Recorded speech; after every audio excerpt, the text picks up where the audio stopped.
All right, now we want to move on to Gridlock Guy. You know, we love having Doug Turnbull in to talk about his weekly column in the AJC and on 11alive.com. Doug, always nice having you. I want to go ahead and pull that article up and show you what he wrote about this week. Tiger Woods DUI excuse shows flaw in our driving sins hierarchy. Now, Doug writes that Tiger's March 27th rollover crash and subsequent DUI arrest in Florida was shameful and embarrassing enough, but the golfing great's excuse to cover up his suspected impaired driving makes his latest driving debacle even worse. Doug, defend your thesis, buddy. Thank you. That was a good way to set it up. Well, good to be on you, Dan. And I don't take light of what that situation is. You know, whether, I mean, I know this is a suspected situation, but there's another DUI arrest in the past. There's two other bad crashes in Tiger Woods' past too that I don't think were ever tied to substances, but you know that certainly was suspected at some point. And so I don't make light of that at all. But what he said as the reason for why, as he was driving down this 2-lane road in Jupiter, Florida, not far from his home, that he clipped a vehicle and flipped over, was that, oh, no, I was checking my phone in the radio. Yeah. I was checking my phone in the radio. I was not, I was not, I wasn't under the influence. I was doing that. I was thinking, well, that's terrible. This is what's wrong, is that in society we look at, I see people holding their phones all the time. Very few of them holding beer cans. You know, very few people holding bottles of pills, but people hold their phones all the time, and yet the results are very similar. And I think that's something that we need to think about, and that's what I kind of approach this with, is Tiger Woods' excuse, because knowing, there's not only a stigma with it, but the penalties with DUI are way worse.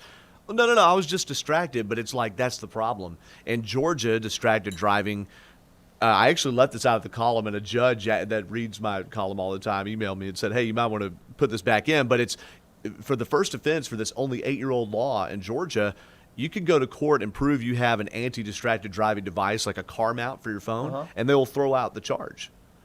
Then the real first offense that sticks to you is only $50 and a point on your license. Second offense, $100 and 2 points.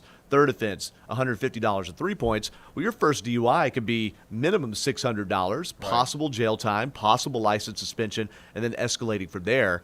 And while DUIs, I mean, I think have a track record of, you are more likely to do worse things. It's like the results are similar when you're looking down off of the steering wheel and texting or adjusting something and crashing. And so I thought, well, yeah, no wonder he used that excuse, but that shows the problem with all of us. If Tiger Woods had looked down and texted someone and hit that car, we wouldn't have the same reaction to his crash maybe as we would with it having the words DUI attached to it, even though he hasn't been convicted of that, of course.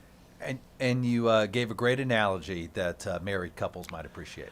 Yeah, and I was trying to keep it as not graphic as possible, but if you went to your spouse and said to them, no, we just made out, instead of sleeping together, it's still infidelity. It still brings distrust on the marriage. Yeah, one is worse than the other, and it potentially has worse consequences, but they end to the same place, which is why do couples that experience that have an issue? Because somebody broke the bond of trust. And here, you're breaking a safety bond, if you will. I know that's kind of cheesy to stretch it that way. But, yeah, I think that we need to start thinking of distraction a little closer to DUIs than we do. By the way, for all the extra penalties they are on DUIs, there are still over 4,000 DUI crash fatalities every year. So I don't know if it would be a mode of deterrence or not, but it should at least get our minds in the right direction, that it is somewhere nearly as bad, if not just as bad, texting and driving versus driving under the influence.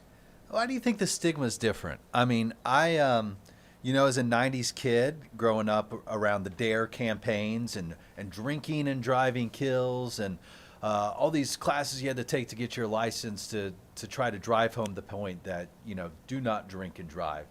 Is it because that's just what we've always been taught? Is it because those fines, the potential for jail time, or is it because we just haven't caught up with where technology is yet? Oh, I think part of it is because we haven't caught up with technology. But here's the deal. Even though most people consume alcohol, and I would say probably more than, and I'm just making this up, but more than average, there are people that consume enough to every once in a while be inebriated. It's like everybody texts all the time. Everybody's on their phones all the time, and just the radios. That used to be, remember when the radio was the big thing and adjusted the CD player in your car? That used to be the big distraction. But those are just everyday things. So it's not a stigma. It's just I did an everyday thing and messed up driving. Whereas with drinking, you could escalate it to, that means this person's an alcoholic. They're such a lush that they drive behind the wheel, and I think that's why there's a stigma to it. But at the same point, it ends up with the same result. And the other thing I mentioned in the column that you may not be thinking, you watching that is distracted driving is underreported because it's hard to quantify. Sure. And many things count as distractions, not just texting. But the reason Georgia escalated the hands-free law to be basically you're not allowed to hold your phone, that's the gist of the law, is because at least then an officer could look down and be like, hey, they're holding their phone. Mm-hmm. That's where but in the end, when you have a crash like this, if the driver is out of the car like Tiger Woods was and they're not holding their phone, how can you prove? How do you prove it? In a court of law, I mean, that's no way that ever holds up. Whereas with a DUI, you got the blood samples, the urine samples, you got maybe an admission or a field sobriety test. I mean, just plenty. Yeah, and Tiger Woods to the officers in this displayed signs of inebriation, although it's has to be tried in the court of law, and he's going to go get some treatment and skip the Masters and all of that stuff. I don't know if they found any evidence to his excuse, but yet that was the excuse, and I think we just need to tighten up those offenses behind the wheel because lives are at stake, and driving is a responsibility. It's not just something we have only the right to do. It's a privilege. And we hope Tiger gets the help he needs. I read a 100%. great op-ed. I'm going to the Masters this week. I'm bummed to be missing Tiger. What a bucket list item to not only go there, but I would have loved to one day in my life seen Tiger Woods play. I don't know if I'll ever get that now, but that's okay. The game of golf doesn't need Tiger Woods right now. Tiger Woods needs friends, and he needs help. He does. And just to go back to what we said earlier, there's a track record of things that have gone wrong in that department. Whether the impaired driving actually happened here or not, there is a track record of things, and him having the pills in his pocket. Yeah. So we do want him to get the help, and I would want that for a stranger, much less somebody that has so much influence over so many other people. All right, Doug Turnbull, another great article. You can read it right now for yourself. Gridlock Guy. Search for it on 11alive.com. A lot of people reading that this weekend. Through the AJC and on 11 Alive. Good seeing you, sir. Hey, good to be here. Thank you. All right, we're going to take a quick break. We'll be back in just a few minutes. Get another live check of that Easter egg roll from the White House coming up after this.